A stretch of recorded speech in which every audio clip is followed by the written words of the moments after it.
Hello, I'm Sean Finnegan, and you are listening to Restitutio, a podcast to get you thinking about biblical and historical Christianity, to challenge you to follow Christ, and to inspire you to lead a consecrated life.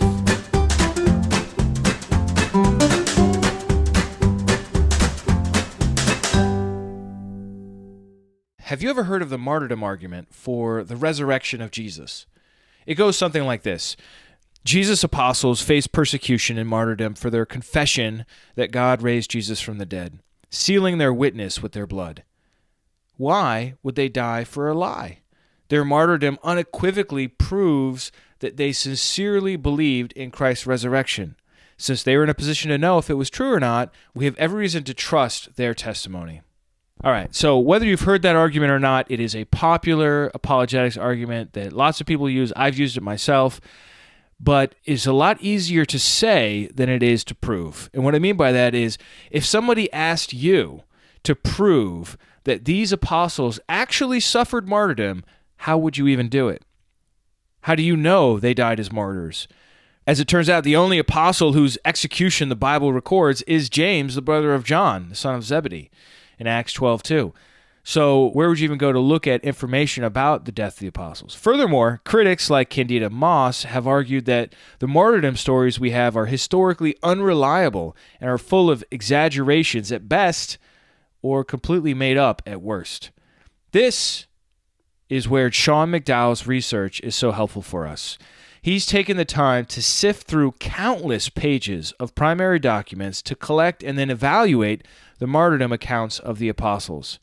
After rating the historical likelihood of each on an objective scale, he concluded that 4 of them definitely died for their faith: Peter, Paul, James, the brother of Jesus, and James, the brother of John. In addition to these 4, he argues that 2 more have a probability greater than 50%, including Thomas and Andrew.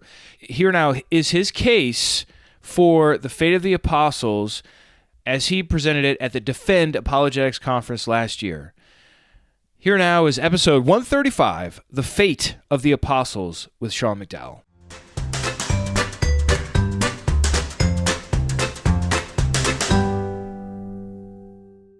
I'm curious, how many of you have heard an argument something like this? Even though they were crucified, stoned, stabbed, dragged to death, skinned, and burned, every last apostle, except possibly John, proclaimed his resurrection until his dying breath, refusing to recant under pressure from the authorities. Therefore, their testimony is trustworthy, and the resurrection is true. Have you heard an argument, at least something like this, before? Okay? I heard this argument quite a bit growing up in Christian circles, conferences, similar in some of my father's writings. It always made sense to me. Why would the apostles die and refuse to recant if it wasn't true? But about 7 years ago, I took a group of students on an apologetics mission trip to Berkeley. We bring in atheist agnostics, actually have them speak to our students and train our students how to defend their faith. And we brought in a friend of mine, who's a mythicist, doesn't even believe Jesus existed. And one of my students goes, wait a minute, why would the apostles die if Jesus didn't even exist? And he pushes back and he goes, can you give me any evidence that any of the apostles died as a martyr? My student was kind of hesitant, and they unanimously turn and look at me because I'm their teacher as if I'm supposed to have the answer. I'm like, I don't know. Where's William Lane Craig? I don't know the answer to this. And it spurred a thought in me. I thought, wait a minute. I've heard this argument. Surely somebody's researched this carefully and thought it through. Well, I had begun a PhD program, was planning on writing on theistic evolution, which is a daunting task, dealing with science, philosophy, history, etc. And I thought this would be an interesting subject. So I started to research and look down. I realized that while people had looked and studied individual apostles to greater and lesser degree, nobody had brought together all the evidence and tried to assess from a scholarly perspective how strong and legitimate is this argument. So I've published on that. You're welcome to go get the research. But this morning we're going to walk through the basic argument and my findings and see if we find it persuasive. But let's see first your knowledge of the apostles. According to tradition, which apostle was crucified upside down? Okay. Killed with spears in India. Thomas, okay. Few less, but still few. Skinned alive. Anyone? All right. How about stoned to death in Jerusalem? This has nothing to do with marijuana, just for the record. Crucified on an X-shaped cross in Greece. Beheaded in Rome. Okay. Died a natural death in Ephesus. Crucified in Hierapolis. So let's see how we did. Crucified upside down in Rome, tradition is Peter. Killed with spears in India, Thomas. Skinned alive, Bartholomew. Stoned to death in Jerusalem, James. Crucified an X-shaped cross in Greece, Andrew. Beheaded in Rome, Paul. Died a natural death, John, most of you knew that. Crucified in Hierapolis, Philip. Of course, there's a bunch of other traditions beside this, but let me lay out in a bigger, with more details than you need, but to frame this, and then I'll state in a smaller way exactly what I think the argument of this is most compelling. So here's essentially the way we approach this. The apostles spent between 1.5 and 3 years with Jesus during his public ministry, expecting him to proclaim his kingdom on earth. Although disillusioned at his untimely death, they became the first witnesses of the risen Jesus, and they endured persecution. Many subsequently experienced martyrdom, signing their testimony, so to speak, in their own blood. The strength of their conviction, marked by their willingness to die, indicates that they did not fabricate these claims. Rather, without exception, they actually believed Jesus to have risen from the dead. While in and of themselves, these facts prove neither the truth of the resurrection in particular, nor Christianity as a whole. The willingness of the apostles to die doesn't prove that Christianity is true. They do demonstrate the apostles' sincerity of belief, lending credibility to their claims about the veracity of the resurrection, which is fundamental the case for Christianity. In other words, their willingness to face persecution and martyrdom indicates more than any other conceivable course their sincere conviction that after rising from the dead, Jesus indeed appeared to them. This is one pinnacle of a larger resurrection argument. And all it shows, I believe, is the depth of sincerity of the apostles. It doesn't show the resurrection is true. It helps us come to the conclusion the resurrection is true, but it alone cannot prove that it's the case. So where would we begin? Some of these first facts where I'm laying kind of the background, I'm going to move through these a little bit quickly because there's other writers that have developed these. But the first thing we kind of need to know is that the apostles actually had a resurrection faith. If they didn't have a resurrection faith, then their deaths would not be meaningful at all. How do we know they actually had a resurrection faith? Well, the first place to begin with, I think, that makes sense is 1 Corinthians. The earliest testimony we have of Christian belief is in 1 Corinthians chapter 15. Probably written in the mid-50s, so we're somewhere between 20, 25 years after the death and resurrection of Jesus. But if Gary Habermas and other scholars are right, this creed in particular dates earlier than that and was handed to Paul by the apostles before. For example, Paul says, "For I delivered to you as of first importance what I also received." This is technical language for the passing on of tradition. So essentially, Paul is saying, this was given to me before I wrote this letter, and I'm passing it on to you. So this creed, for a number of other reasons, predates Paul actually writing it down. In fact, by creed, it was kind of a short statement that had style and rhythm that encapsulated the heart of Christian beliefs. And this may be able to be dated within 3 to 5 years of the death and resurrection of Jesus. Okay? Now, what does he say? He says, "I also received that Christ died for our sins in accordance with the Scriptures, that he was buried, that he was raised on the third day in accordance with the Scriptures," and then he lists the appearances. The earliest account we have of Christian beliefs says Jesus lived, died, buried, rose again and appeared to people. That's the earliest account we have. Now, the second place we could go is the apostolic preaching in the book of Acts. So if we want to know the message that the church was built on, doesn't it make sense to go back Acts 2 forward and see all the speeches that are given in the book of Acts? What is the message the earliest Christians were actually proclaiming? I'd encourage you to go back and read Acts and pay attention as soon as it gets to a speech by Peter or by Paul and ask, what message exactly are they proclaiming? You know what you'll find? At the heart of it is the resurrection.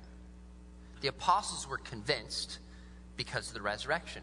So in Acts 2, Peter says, this Jesus delivered up according to the definite plan foreknowledge of God.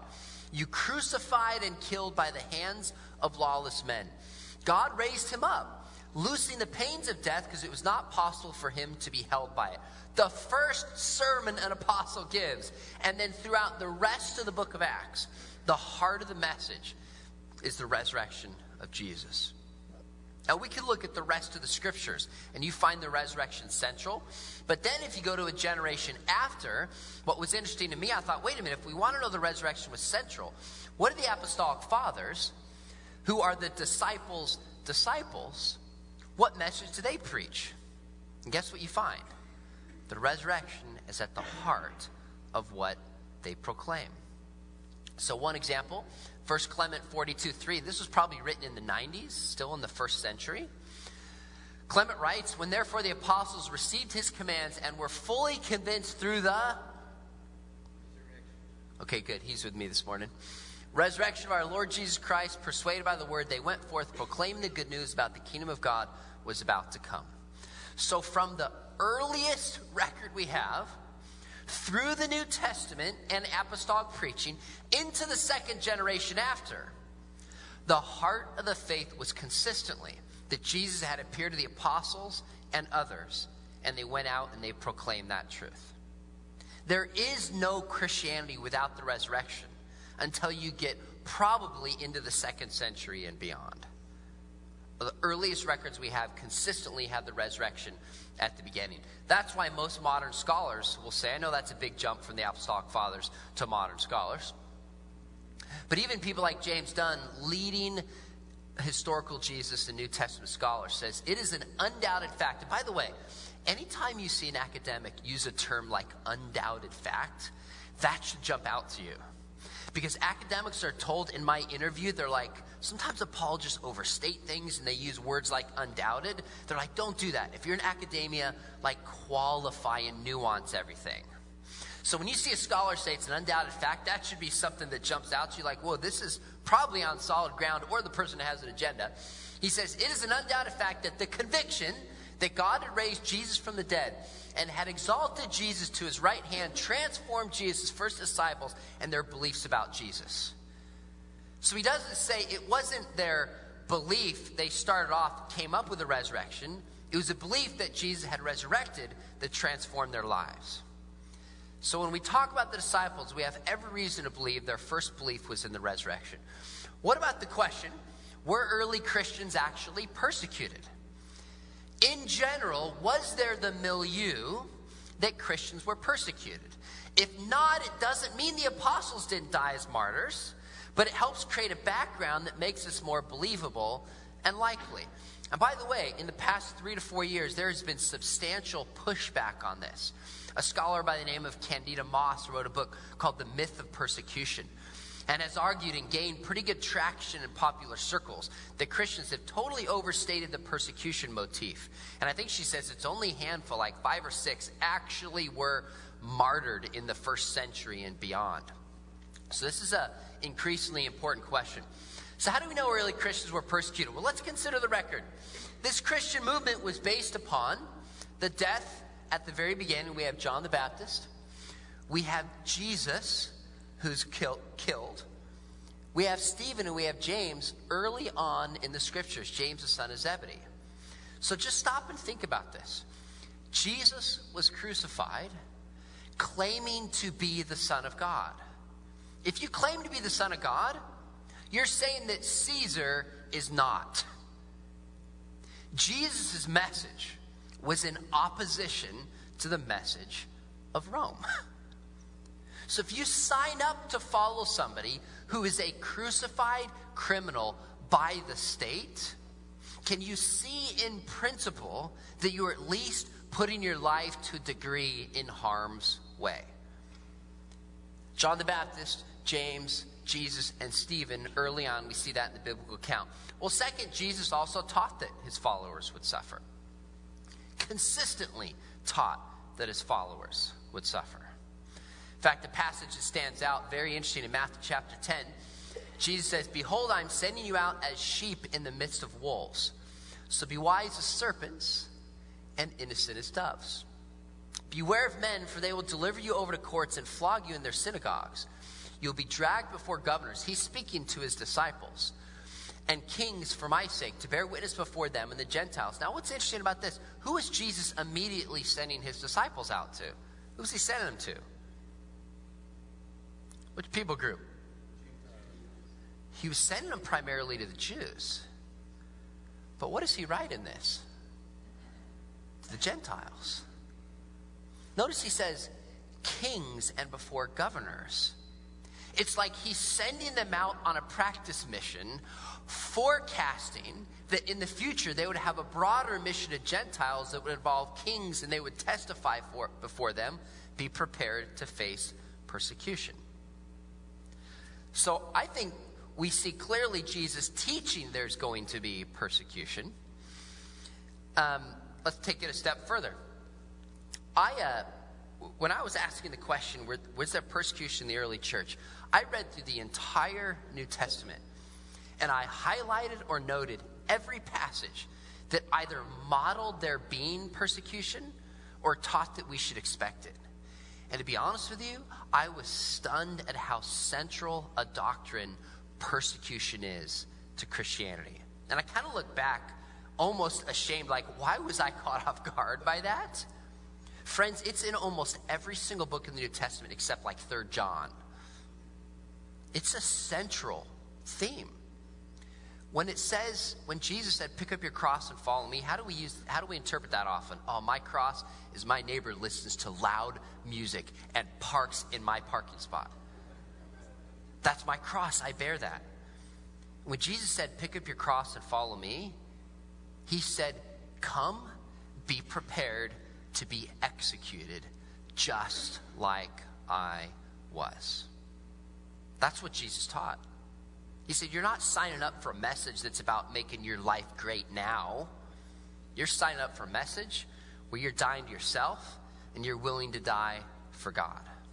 I'd encourage you to read the New Testament, read the teachings of Jesus. Mark every single time. It is a consistent, like a drumbeat through the entire New Testament. Passages, we see it in Paul. He writes in Philippians, from jail. We see it in the book of Hebrews, chapter 11, of course, famous hall of faith. James, the brother of Jesus, talks about expecting suffering for the faith. You see it in 1 Peter, which he wrote a book about suffering. And of course, you see it in the book of Revelation. The consistent Christian message is that the apostles and the church suffered and persecuted on behalf of the message that they proclaimed. Now, with that said, when you go outside of the church, what is the evidence for persecution? Well, the first statement is going to come from Tacitus, written in the early 2nd century during the reign of Nero. So this would have been in probably the early to mid 60s that this happened. There was a huge fire in Rome, and people seemingly were blaming Nero. So he needed a scapegoat to blame for the fire that destroyed a significant amount of Rome. Now, Candida Moss, scholar from Notre Dame, says there were so few Christians, that's why they picked him as a scapegoat. And I stopped, I thought, wait a minute. That doesn't seem to make sense. She argues that Christians were hardly even known at this time. And I thought, if Nero, the head Caesar, is going to pick a scapegoat, doesn't that mean he's going to have to pick a group that's at least known and people will buy and accept as the scapegoat? That seems to me evidence that at least the Christian movement by this stage was substantial enough to get the attention of the empire. Now, what does he write? Tacitus says, therefore, to eliminate this rumor, he falsely, and what was the rumor? That he had set fire to Rome. To falsely produce defendants and inflicted the most extraordinary punishment upon those whom hated for their crimes. Now, let me stop you right now. If you were inventing this, would you describe Christians in that way? Would you? Would you describe your own group as being hated and committing crimes? No. This writing is filled with the kinds of claims that no Christian in his right mind would invent. It says the people called Christians. It's almost like they're this group, they just call them those Christians over there. He says the origin of this name was Christ, whom the procurator Pontius Pilate put to death in the reign of Tiberius. Crushed for a while the deadly superstition. Again, would you describe your movement as a deadly superstition? I notice this doesn't say defend the deadly superstition, right? Nobody would come. Actually, a few people would come, but most wouldn't come. Burst forth again, not only through the Judea, the source of this evil. Again, they're calling Christianity evil. But even throughout Rome, to which all horrible and shameful things flow from everywhere and are celebrated. Therefore, the first persons arrested were those who confessed. Notice what they're being persecuted for. Like in Peter, for confessing the name Christ. So it is tied to their beliefs. On the information, great multitude was convicted, not so much of the charge of setting fires of hatred of the human race. Mockeries were added to their deaths. They were wrapped in the skins of wild animals, that they might die, torn to pieces by dogs. Nailed to crosses, they were burned to death to furnish light at night when the day had ended. Nero made his own gardens available for this spectacle and put on circus games, mingling with his people while dressed in a charioteer's uniform or standing in his chariot. As a result, there arose compassion towards those who were guilty. This is what it took for there to be compassion. And it describes that the most extraordinary punishment on the grounds that they were being destroyed, not for the public good, but for the savagery of one man. Now, if you are looking for individual local accounts of persecution, that doesn't exist. Those records weren't kept. But this is in Rome. If this happens in Rome and people are persecuted for the name of Christ, precedent is set and permission is given for the rest of the empire. This doesn't prove the apostles died as martyrs. But you look at the biblical case, you look at the earliest extra-biblical case that we have, and we consistently have reason to believe, and I don't think any good reason against, that proclaiming the name of Jesus intentionally puts somebody in harm's way, and some people, arguably many people, were persecuted and put to death for their belief in the name of Jesus. Now, let's move on specifically to the evidence for martyrdom, so we have time to talk about this. What is the actual evidence the apostles died as martyrs? Well, early on, I found two general statements that talk about the apostles as a whole dying as martyrs. So we can look at individual apostles. Let's start with the group as a whole and ask, is there evidence for them to die as martyrs? This is written by Polycarp, who himself towards the end of the 2nd century, died as a martyr. He's a church father. In his letter to the Philippians, he writes, he refers to Paul and the other apostles whom are in the place they deserved with the Lord, with whom they also suffered. So he seems to say they suffered, went to the place they deserved in the same manner of Christ. He mentions the apostles. Now that's interesting. Who's mentioned here? Paul and the other apostles. See, this raises an interesting question. Who is meant by an apostle? Luke tends to use the apostle almost exclusively for the 12. Paul uses the apostle very differently. Barnabas was an apostle. He was an apostle. Am I not an apostle, he says in 1 Corinthians 9:5, have I not seen the risen Lord? So, is Polycarp talking about the 12? Is he talking about the broader sense of the apostles? I think this is helpful, but this isn't going to get us to the 12 dying the way we typically hear, at least evidentially speaking. So this is helpful.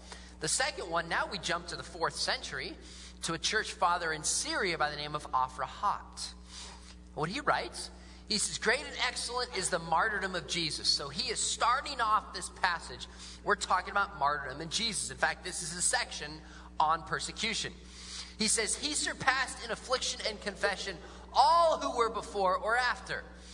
And after him was the faithful martyr Stephen, we have in Acts, who the Jews stoned. Simon Peter, also Paul, were perfect martyrs. James and John walked in the footsteps of their master Christ. Also others of the apostles thereafter in diverse places confessed and proved true martyrs. Now, was this a little bit more helpful in terms of being particular? Sure. It's later, we're into the 4th century. Did you notice anything odd about this one?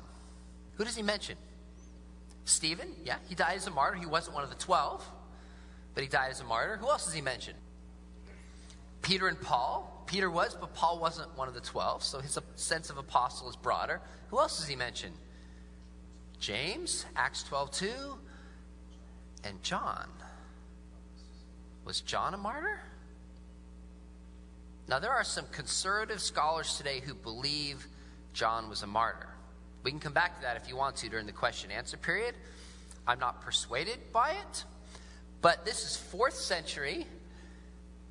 Has Stephen, has Paul? I'm not sure this gets us to the 12, although it helps to a degree maybe with Peter and Paul, and at least the sense that there was an early belief that followers of Jesus, it cost them something. Many were martyred. So these two passages, I think, help frame it, maybe give corroborative support, but certainly aren't going to get us, evidentially speaking, where we want to be to show that they died as martyrs. So let's take a look at the individual apostles. We don't have time to look at all of them. We're going to look at 4. And what I do in the book is I lay out a historical probability scale from least probable to most probable, because history deals with probabilities.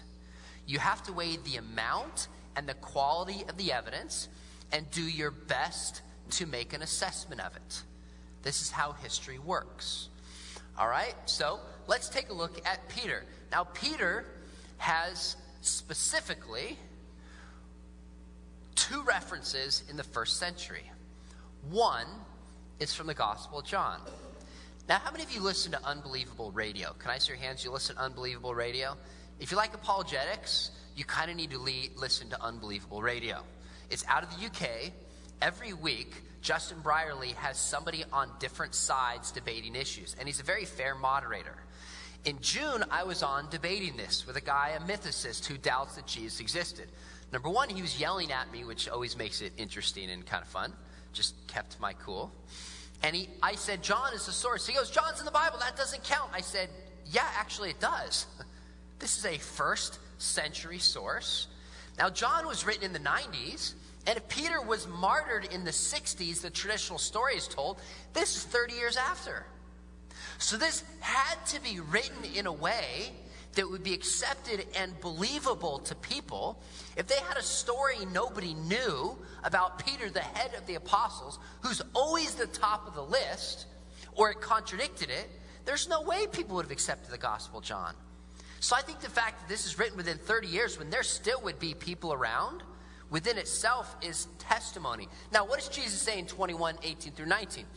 He says, truly, truly, I say to you. This is Jesus speaking to Peter when he's come back and appears on the seashore to him. He says, you used to dress yourself and walk wherever you wanted. When you're old, you will stretch out your hands and another will dress you and carry you where you do not want to go. And then in parentheses, the writer of the book says this, he said to show by what kind of death he was to glorify God. And after saying this, he said to him, follow me. You know, I think Jesus is saying to Peter, he's saying, Peter, I was the shepherd of this flock. I went and I laid my life down. You now are the head of the flock. You too will lay down your life. Follow me, even to your death. Now, what's interesting about this is even Bart Ehrman says, it is clear that Peter's being told that he will be executed. He won't die of natural causes, and that his death will be the death of a martyr. Even Bart Ehrman describes him in those terms. Now, how does this passage describe that Peter's going to die? Does it say anything about being upside down? Does it say anything about crucifixion? Well, it says his hands will be stretched out. Most scholars that I read said that's probably a reference to crucifixion. An interesting book came out last year by Larry Hurtado about Peter. And he said one thing we know for sure about crucifixion is somebody was completely stripped naked for humiliation, and so no part of you was protected. But what does it say? Someone will dress you.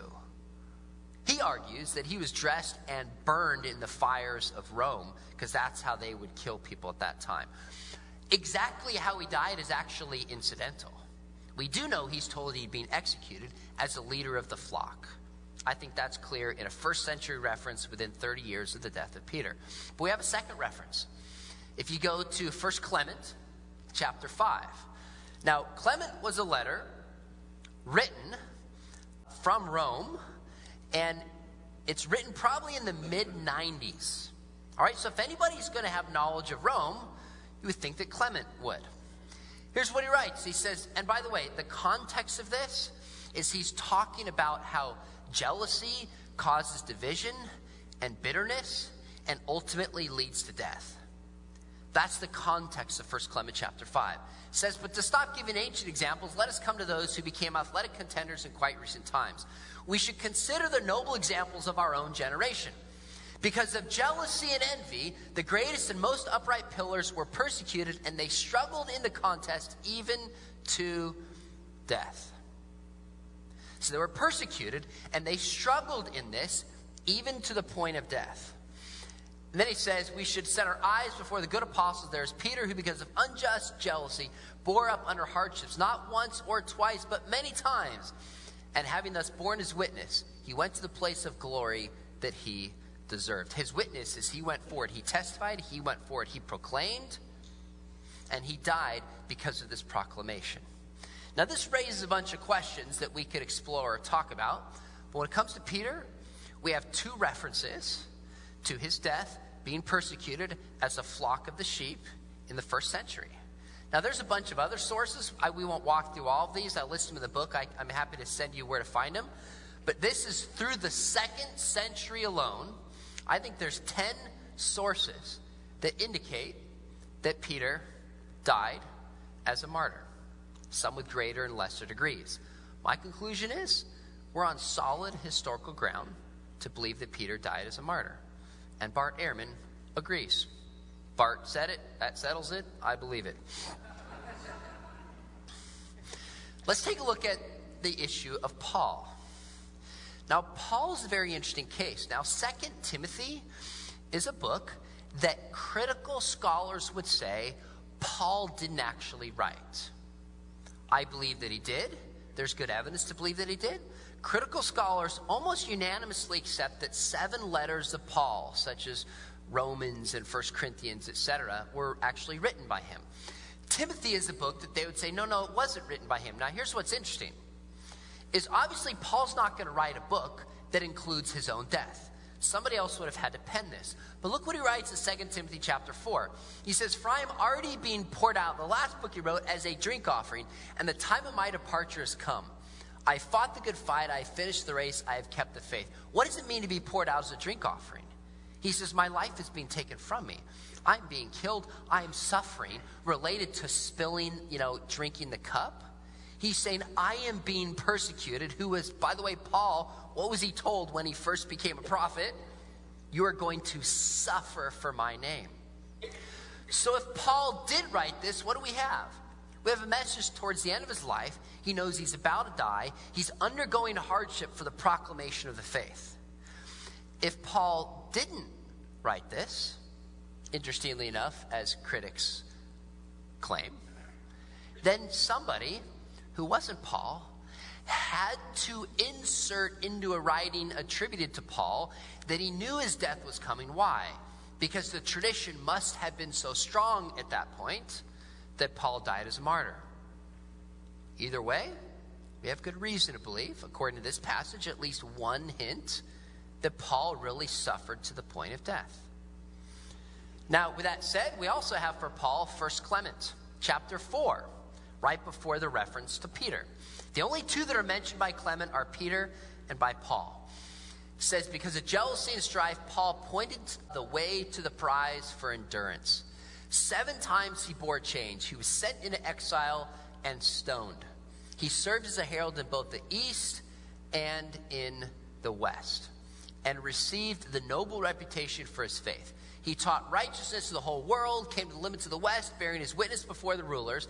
And so he was set free from this world and transported up to the holy place, having become the greatest example of endurance. Now, how can you be considered the greatest example of endurance? Think about that. Who really was the greatest example of endurance? Jesus was. If he's going to be the greatest solely human example of endurance, is he going to have to follow the example of Jesus to be considered that and actually be martyred? I would argue that yes. Now, there's other sources for Paul. Ignatius, early church fathers, Polycarp. I think we have about 8 for Paul that I think were on solid ground. This is within the 1st and 2nd century that describe Paul suffering, being persecuted to the point of death, and dying as a martyr. Peter and Paul, I think, are on solid ground. What about James, the brother of Jesus? Now notice, James and Paul, neither were a part of the 12, but they both had a vision of the risen Jesus. They both came to believe when they saw Jesus had risen from the grave. What's interesting about James is 2 things. James is the only early apostle for which we have a secular, non-Christian account of his death. That's it. But what's also interesting for James is we also have Gnostic sources, 2nd and 3rd centuries, indicating he was martyred. So for James, we have Christian, secular, and Gnostic sources unanimously agreeing broadly about how he died within the 2nd century. That sounds like a pretty solid case to me. Now, here's the quote about James recorded in Josephus. And by the way, if you've studied Josephus, you know that what's called the Testimonium Flavianum, where he refers to the death, resurrection of Jesus, and obviously his appearance after 3 days, is a highly contested passage. This passage is not contested, at least by James scholars. Why? Because this is not the kind of passage you would invent if you were a Christian. Jesus is only mentioned in passing. It's really not about Jesus. It's about who's the high priest in Rome. James gets the way he gets executed, and then the passage moves on. This is not the kind of passage that would be invented. So it's almost, as far as I could tell, unanimously accepted by James scholars. Josephus says, Festus was now dead, and Albinus was but upon the road. So he, Ananus, assembled the Sanhedrin of judges, and this is probably the year 62. Brought before them the brother of Jesus, who is called Christ. And some others, or some of his companions, when he had formed an accusation against them as breakers of the law, he delivered them to be stoned. Now the question, of course, is what did it mean to be breakers of the law?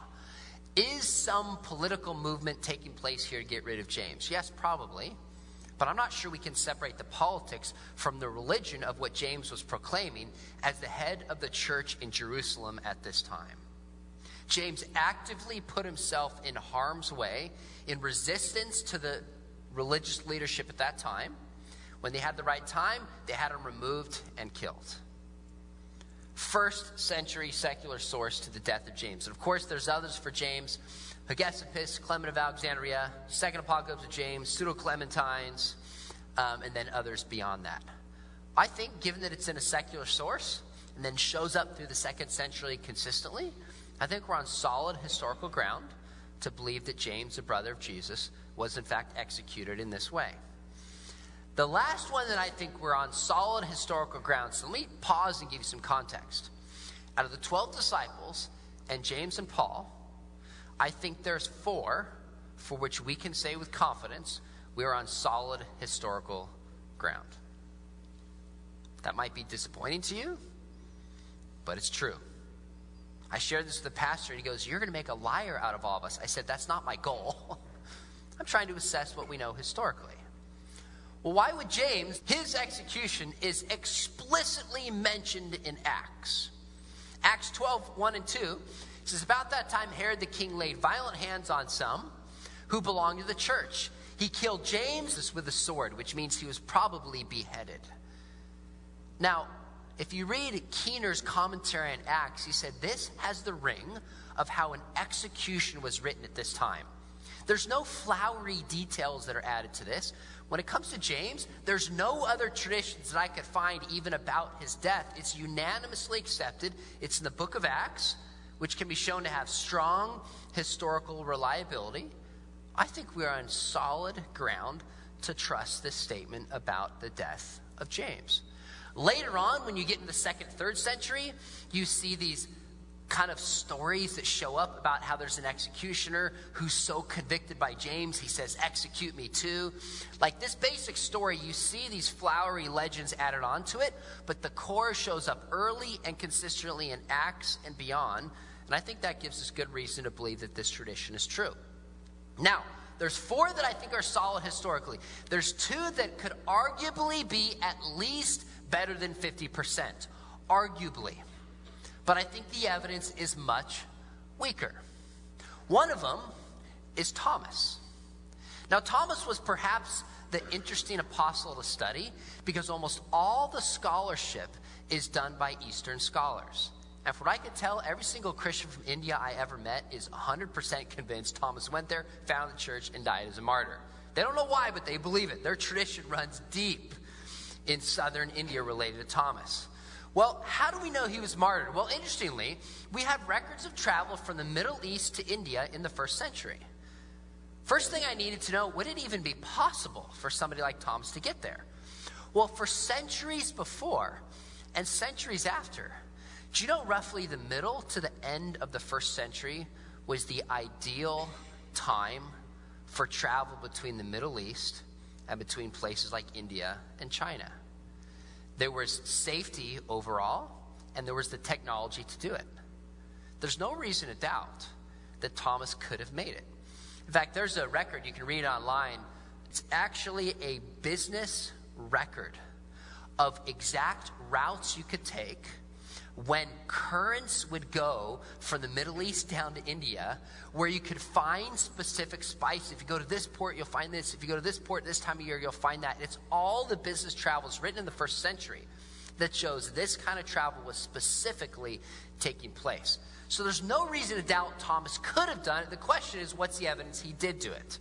Well, the first record we have is in a book called the Acts of Thomas. Most scholars date it to about 200 to 220. So think about that. We are now at the end of the 2nd to the early 3rd century. So historically speaking, we're at least a century and a half removed from the events. Now, this doesn't mean it didn't happen. Take Alexander the Great. Some of the first biographies we have are 300-400 years removed. So historically speaking, it doesn't mean it's false.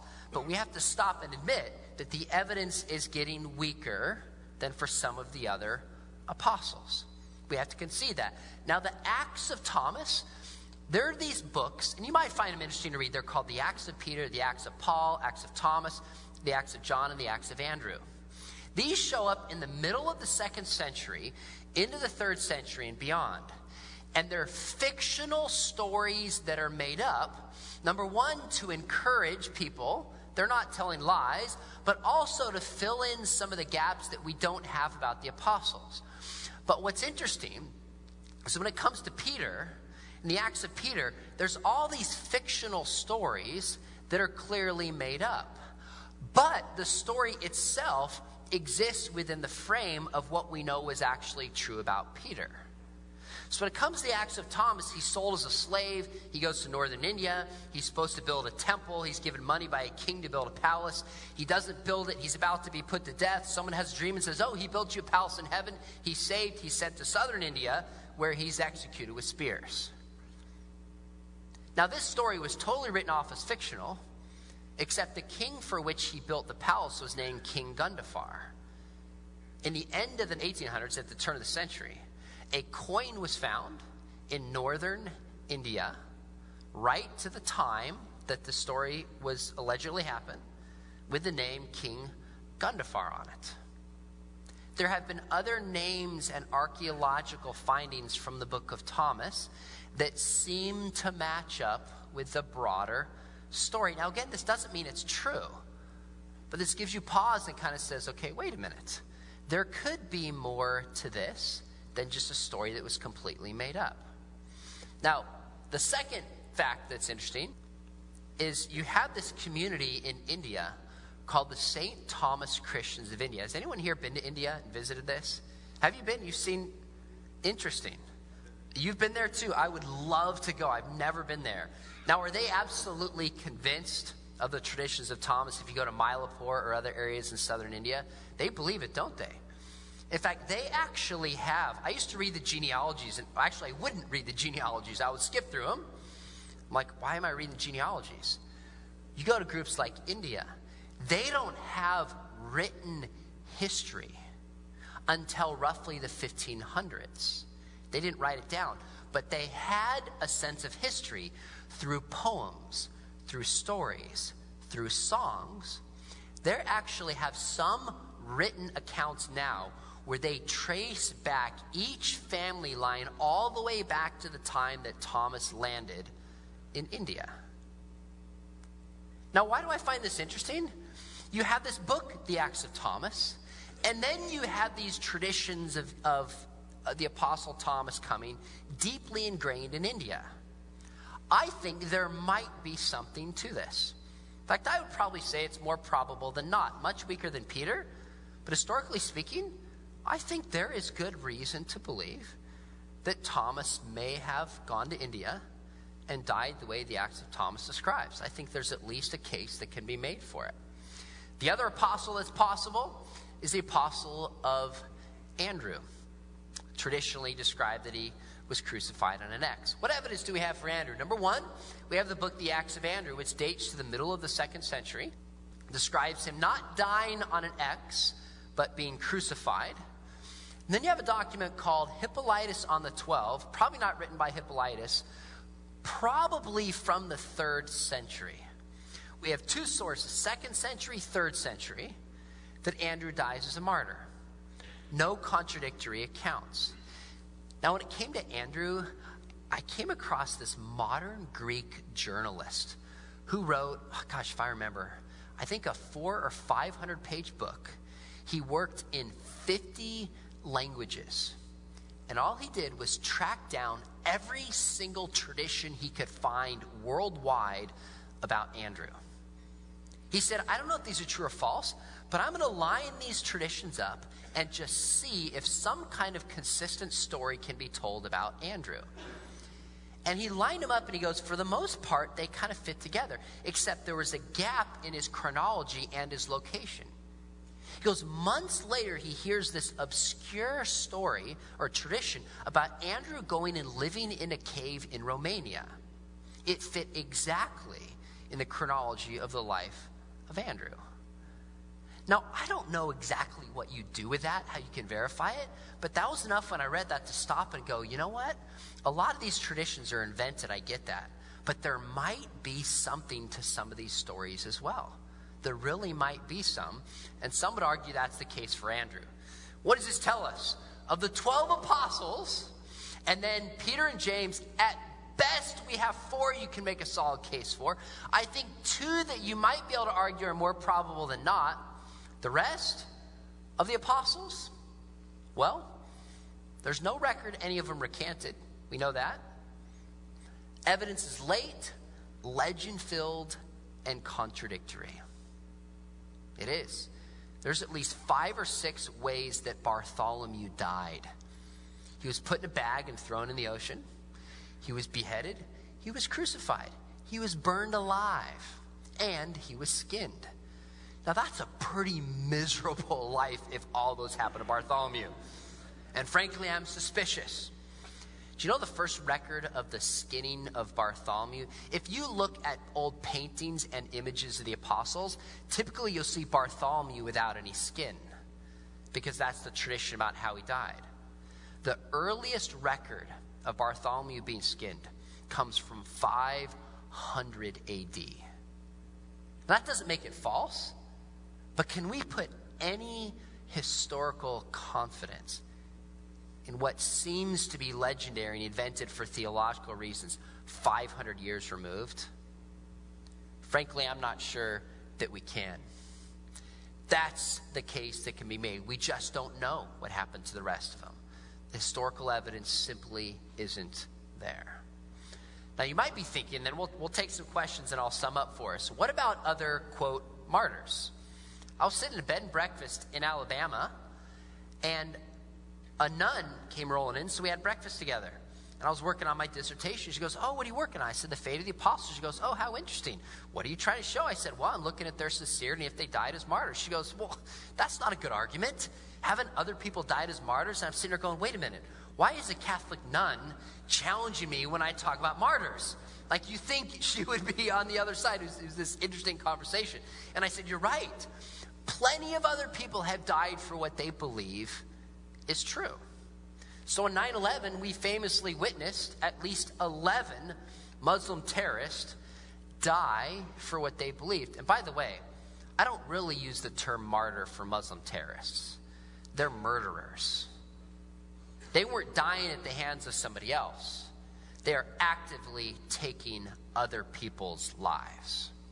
So I'm using the term in a more general sense. But here's a difference to keep in mind. Muslim terrorists died for what they received at best secondhand. The apostles were willing to die for first-hand experiences. Muslim terrorists didn't see Muhammad alive, didn't see any miracles. They received a tradition passed down to them 1,300 years removed. All their death shows is they believed it. That's it. But they believed something passed on to them. The apostles were all willing to suffer and die. We know some of them did for what they saw as eyewitnesses themselves. So somebody comes running in the back and goes, McDowell, are you really a Christian? And I take one and I go down. None of you would say that's any evidence for Christianity. All you'd say is, oh, he really believed it. That guy had sincere convictions. He believed Christianity is true. It would offer no evidential value whatsoever. But the apostles, who were eyewitnesses, claimed to have seen the risen Jesus. There's no record that any of them recanted. And by the way, would there have been incentive to even invent stories about the apostles recanting? Sure. You better believe some of the critics in the 2nd century, if there were stories about the apostles recanting, would have utilized that to say, look, even the followers of Jesus faded away. Or when there were controversies about what do you do with Christians who failed to go through a martyr's death, and they say, oh, I don't believe in Jesus, and then want to come back, what do? These are debates in the church. If this happened like Matthias, don't you think some people would have said, look, even Matthias did this, but there weren't even stories about this. So the fact that there's no record that any of them recanted, I think, is telling that they all at least suffered, were willing to die as martyrs, and we know that some of them did. So here's my conclusion, then we'll have some time for questions. The apostles were all willing to suffer and die because they believed Jesus had risen from the grave. There's no evidence any of them recanted, and we know, in fact, that some of them were martyred. They really believed Jesus had risen from the grave. In fact, what else could they have done to convince us of the strength of their testimony? Friends, they weren't liars. They didn't make the story up. They really believed it was true and were willing to suffer for that conviction. Thanks, everyone, for tuning into this episode. If you'd like to get the book from which this talk is based, check out The Fate of the Apostles, Examining the Martyrdom Accounts of the Closest Followers of Jesus, which you can get on Amazon or other bookstores. When I checked it, the used price was $90, and to get it new was $105. So I'm not sure what's going on with that. Maybe McDowell's words are just more valuable than all other authors out there on the internet. I'm not really sure what's going on, but if you want to get it, you can get it there, or you can ask Sean what's going on with this and follow him on Twitter. You can do that at Sean_McDowell, or find out more about him on his website, SeanMcDowell.org. Sean spelled the correct way, S-E-A-N, McDowell, M-C-D-O-W-E-L-L. And I so appreciate him giving permission for me to rebroadcast this talk here on Restitutio. Thanks, Sean, for that. In addition, I wanted to mention that I've got a bunch of other apologetics resources on Restitutio from past episodes. So I've got a link in the show notes to past apologetics podcasts, including an entire class that I taught at the Atlanta Bible College on apologetics in 15 sessions. So take a look at that if you want to bone up on your apologetics. Also, we have received a number of comments that I wanted to read out. The first comes from podcast 30, which is from a long time ago, a podcast called Rabbi Jesus, where Yechiel Schlipshon says, "For half a century, I have listened to and responded to missionary involvement to convert Jews to their faith, claiming that Jesus is the Messiah." Okay, the Hebrew and Aramaic word Moshiach translates into English as messenger.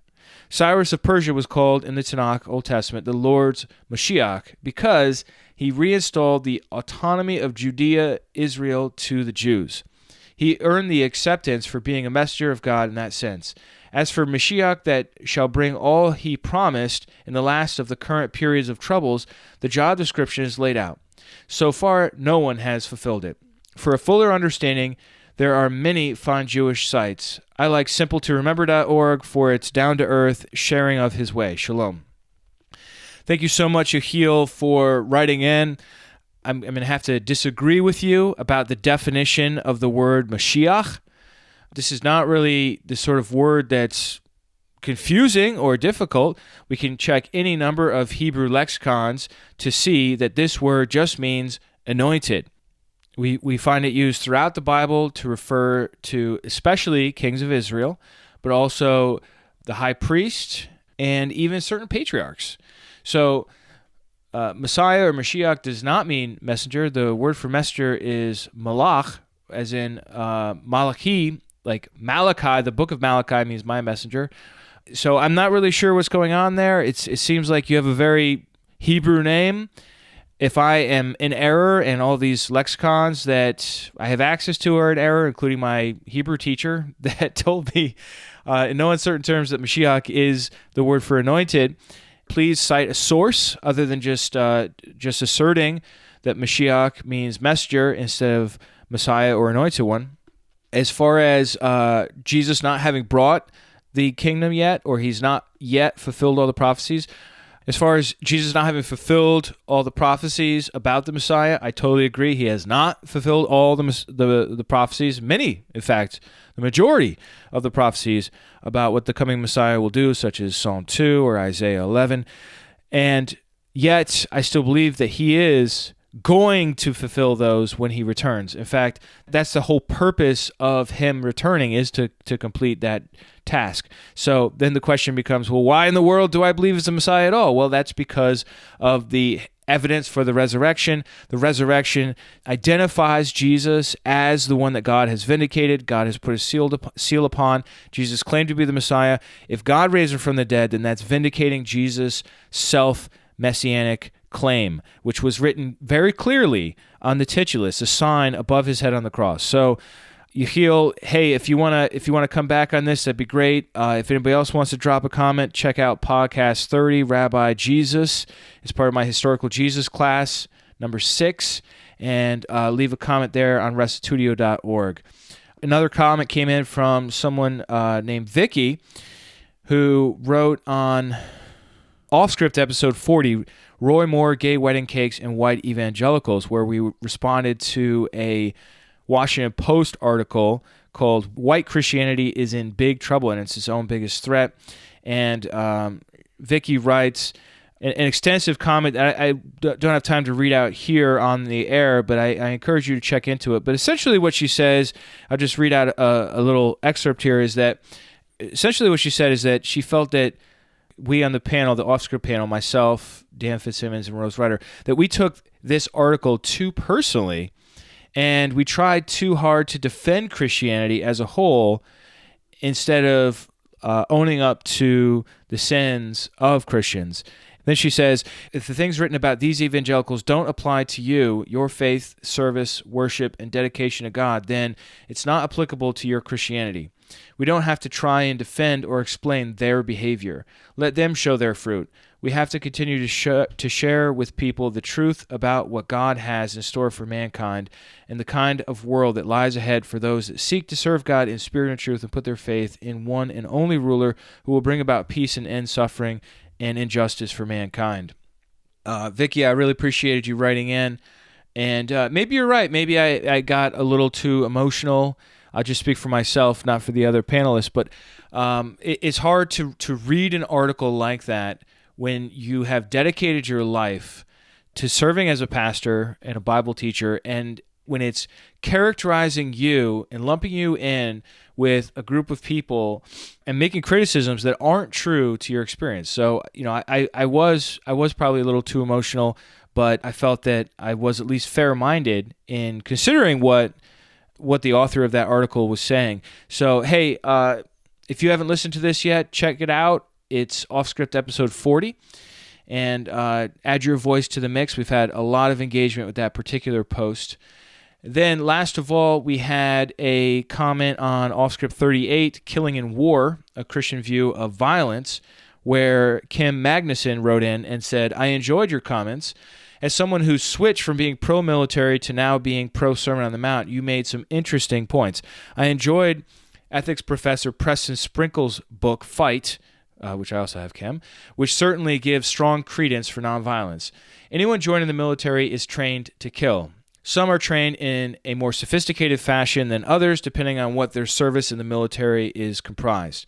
Certainly, Jesus' command, not suggestion, to love thine enemy, pray for those who persecute you, and do good to those who hate you, at least to me, does not give wiggle room to plan or make plans on how to kill your enemy, hate him, or do ill to him regardless of what he does. Is it easy? Nope, nor should it be. But Jesus did say to pick up your cross and follow me. Thanks for your coverage. Stanley Hauerwas and Yoder had some good nonviolent writings. God bless. Thanks for writing that in, Kim. I'm not sure that everyone in the military is trained to kill. I've never been in the military, so I can't speak to that. But I would say that Jesus is unambiguous in his command to love our enemies, as you pointed out here, and this is a teaching that more often than not historically has slipped through the cracks and is often not heard today. As far as the three authors you recommended, Preston Sprinkle, Stanley Hauerwas, and John Howard Yoder, I totally agree. Their books are well worth considering, and if you would like to see more resources on Christian pacifism and the whole subject of violence, you can listen to that episode, Off-Script 38, Killing in War, a Christian view of violence, and also podcast 15, A Theology of Nonviolence, where I lay out my whole theology there in careful detail. Or stop on over to loveyourenemies.wordpress.com, where we have a whole other website just dedicated to this one issue, where we interact with the main scriptures and handle the common objections and criticisms. So take a look at any of that if you're interested. And hey, look, if you disagree with me, if you think I'm crazy, if you think I'm a soft wuss for believing this, then I encourage you to at least hear me out on it, because it's not a soft wuss position to actively show love to someone that has hate in their eyes. And I don't think Jesus was a wuss when he did it on the cross. So that's my little 2 cents about that.